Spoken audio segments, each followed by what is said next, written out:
हाँ जी, सारे CA inter जनवरी 26 के दोस्तों, अभी आप सब लोगों के दिमाग में एक ही सवाल चल रहा होगा ना कि सितंबर 25 में लॉ का पेपर इतना कठिन आया था, तो जनवरी 26 में लॉ का पेपर कैसे आएगा और आप लोगों की क्या अप्रोच होनी चाहिए जनवरी 26 के लॉ के पेपर के लिए। सो दोस्तों, सबसे पहले मैं आपको ये क्लियर करना चाहता हूं, हर अटेम्प्ट में पेपर पैटर्न सेम नहीं होता। अगर आप मई 25 के पेपर को कंपेयर करेंगे सितंबर 25 से, तो मई 25 का पेपर बहुत ईजी था, उसके एमसीक्यू भी बहुत ईजी थे। तो ये अज्यूम करना कि अब हर अटेम्प्ट में लॉ का पेपर टफ आएगा, ये बिल्कुल गलत होगा। अब मैं आपको चार बहुत इंपॉर्टेंट बातें बता रहा हूं जो आपको जनवरी 26 वाले एग्जाम के लिए फॉलो करनी पड़ेगी।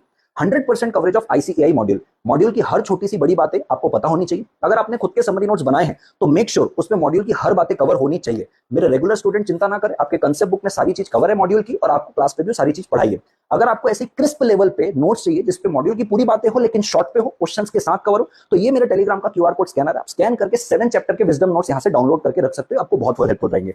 दूसरी बात आती है दोस्तों, एमसीक्यू प्रैक्टिस करना पड़ेगा। आमतौर पर बच्चा सोचता है कि अरे मेरे कंसेप्ट अगर क्लियर है तो एमसीक्यू तो मुझे अपने आप बन जाएगा। लीजिए, सितंबर 25 पे जो पेपर आया था 17 पेजेस के एमसीक्यू थे, कुछ को बने कुछ को नहीं बने।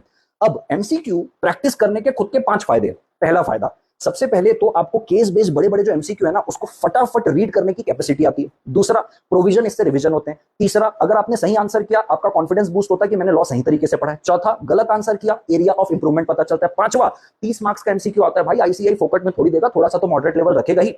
और अगर आपको एमसीक्यू प्रैक्टिस करना है तो जो भी आपको प्रोवाइड किया गया होगा एमसीक्यू का मटेरियल, वहां से करिए, इंस्टीट्यूट के मटेरियल से करिए। मेरे जितने भी रेगुलर स्टूडेंट है दोस्तों, जो मैंने आपको एमसीक्यू बुकलेट दी है, ये उसकी स्क्रीन पे सारी चीज आ रही है, इसके वीडियो लेक्चर भी आपको दिया, आप यहां से एमसीक्यू प्रैक्टिस कर सकते हैं।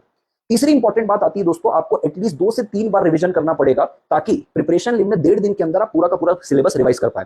चौथी सबसे इंपॉर्टेंट बात, ये सब होने के बाद हर चैप्टर के एटलीस्ट 3 से 4 आंसर राइटिंग प्रैक्टिस आपको करना है ताकि आप एग्जाम में आंसर को सही तरीके से लिख पाए। तो दोस्तों याद रखिएगा, अगर आपने चारों चीज की, मॉड्यूल का coverage, MCQ practice, multiple revision और राइटिंग प्रैक्टिस, तो पेपर चाहे कठिन आए चाहे पेपर इजी आए, आप उसको आराम से हैंडल कर पाएंगे। ऐसी यूजफुल टिप के लिए दोस्तों आप अपने दोस्त को यूट्यूब पे सब्सक्राइब कर सकते हो और इंस्टाग्राम में फॉलो कर सकते हो, और अपने सारे सीए इंटर जनवरी 26 वाले दोस्तों के साथ इसको शेयर कर सकते हो। टेक केयर दोस्तों, बाय बाय।